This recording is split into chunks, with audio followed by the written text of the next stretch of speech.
चलिए स्वागत है आप सभी का एक बार फिर से। और आज हम देखने जा रहे हैं विश्व में मत्स्य संसाधन संसाधन भूगोल के अंतर्गत। अब सबसे पहले मत्स्य संसाधन को समझने से पहले हमको ये समझना ज़रूरी है कि विश्व में कौन कौन सी जगह मछलियाँ पाई जाती हैं। हाँ, आपने अक्सर सुना होगा कि मछलियाँ हमेशा बैंक को, ग्रांड बैंक का आपने सुना होगा नाम, आपने सुना होगा ग्रांड बैंक आपने सुना होगा। इसके अलावा आपने पाउंड्स बैंक सुना होगा, जोनेंस बैंक सुना होगा। तो इन सभी के मध्य मछलियों का सर्वाधिक जमाव कैसे मिलता है, मछलियों को पाए जाने के लिए आवश्यक दशाएं कौन कौन सी होती है, इन सभी को हम इस वीडियो में देखेंगे। तो सबसे पहले अगर बात कर ली जाए बैंक ऑफ रिवर क्या होता है, तो नदी का किनारा जो अक्सर जहाँ पर मछलियाँ पकड़ी जाती है उसे बैंक ऑफ रिवर के नाम से जाना जाता है। इतनी बात मेरे ख्याल से आपको समझ में आ गई होगी। इसके बाद में आपको यदि ये प्रश्न यदि पूछ लिया जाता है कि विश्व में मत्स्य संसाधन का वर्णन कीजिए, तो आपको मैं जैसे जैसे बता रहा हूँ ऐसे ऐसे आपको प्रश्न को हल करना है। एज टू एज आपको जिस पीडीएफ में जो दे रखा है उसको आप एज टू एज लिख सकते हैं बाय द मैप के द्वारा। आपको मैप भी ड्रॉ करना है। उसके बाद में ये आंसर जो मैंने आपको यहाँ लिख रखा है ऐसा का ऐसा प्रति उत्तर आप अपनी कॉपी में लिख सकते हैं। ठीक है, तो हम चलते हैं। सबसे पहले तो बैंक ऑफ रिवर क्या है, नदी का किनारा जो अक्सर जहाँ पर मछलियाँ पकड़ी जाती है उसे बैंक ऑफ रिवर कहते हैं। समुद्रों के किनारों पर आपको पता है मछलियाँ पकड़ी जाती है जहाँ पर कुछ भौगोलिक दशाएं होती है। अब गुरुजी वो दशाएं क्या है, तो वो दशाएं हैं मछलियों के पाए जाने के लिए गर्म जलधारा, फ्लैक्ट पैक्टन की उत्पत्ति जहाँ अधिक होगी वहाँ पर मछली अधिक पकड़ी जाएगी। महासागरीय तट है, ताज़ा पानी में जहाँ मछलियाँ ज़्यादा रहती है वहाँ पर आपको मछली अधिक मिलेगी। ठीक है, इसके बाद में हम देखते हैं मत्स्य संसाधन क्या है। तो मत्स्य संसाधन ऐसा संसाधन है या ऐसा संसाधन पदार्थ है जो खाद्य पदार्थ के रूप में भी काम में लिया जाता है। आपको पता है अक्सर ज़्यादातर लोग मछलियाँ खाते हैं, जो समुद्र तटों के किनारे रहते हैं उनका खाद्य पदार्थ भोजन है जो मछली ही है। विश्व में अधिकांश देश जो समुद्र तटों के किनारे अवस्थित हैं उनका मुख्य भोजन मछली ही है। और यूएनओ ने तो बताया भी है कि मत्स्य संसाधन आने वाले समय में सबसे ज़्यादा महत्वपूर्ण संसाधन होने वाला है। मत्स्य संसाधन को भावी संसाधन भी हम कह सकते हैं, जो कि महाद्वीपों, महासागरों के निम्न तटों जो मगन तट हैं उनमें आपको पाया जाता है, जहाँ कोरे, ठंडी गर्म जलधारा आदि आपको पाई जाती है, वहीं मछलियाँ आपको सर्वाधिक उत्पादित मिलेगी। ठीक है, इसके बाद में मछलियाँ पकड़ने के बाद में उनका उपयोग आप जानते हो तेल उनसे निकाला जाता है, खाद्य पदार्थ के रूप में उनको काम में लिया जाता है।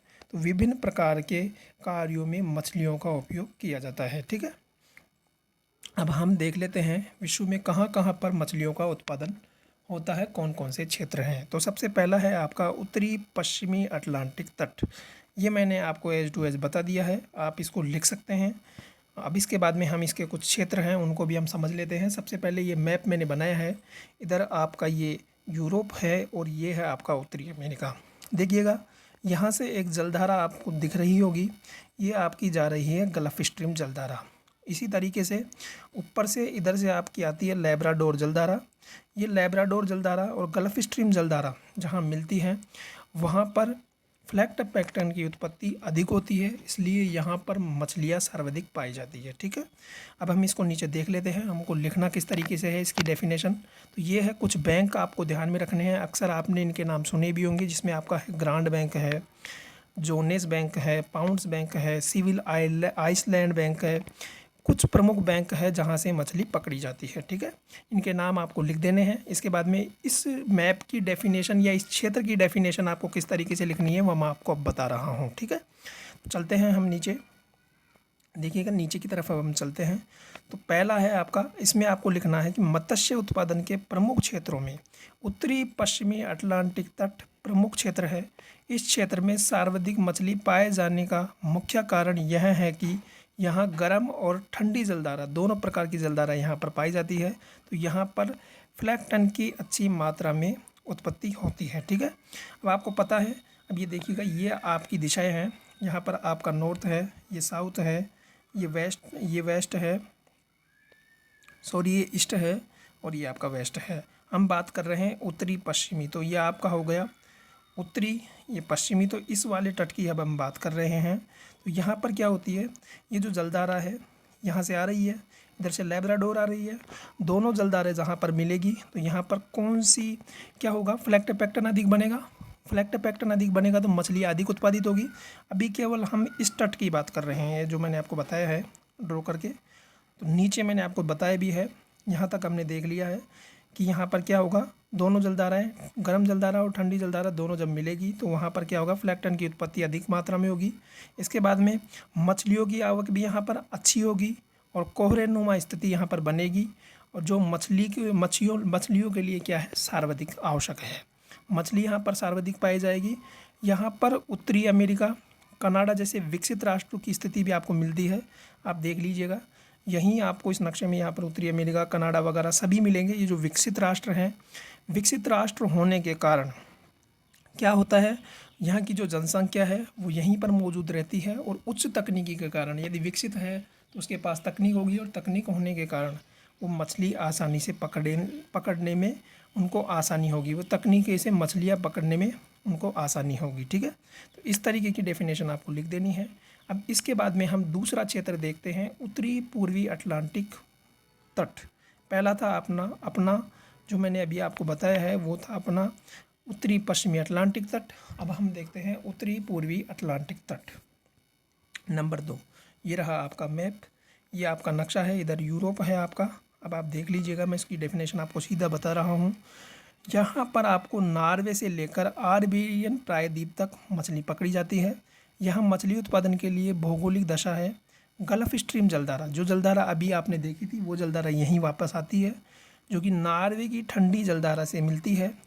जब नॉर्वे की ठंडी जलधारा और गल्फ स्ट्रीम दोनों मिलती है एक जगह पर इस तरीके से, तो मिलने पर जहाँ पर ये मिलेगी वहाँ पर क्या होगा, कोहरे वाली स्थिति बन जाएगी।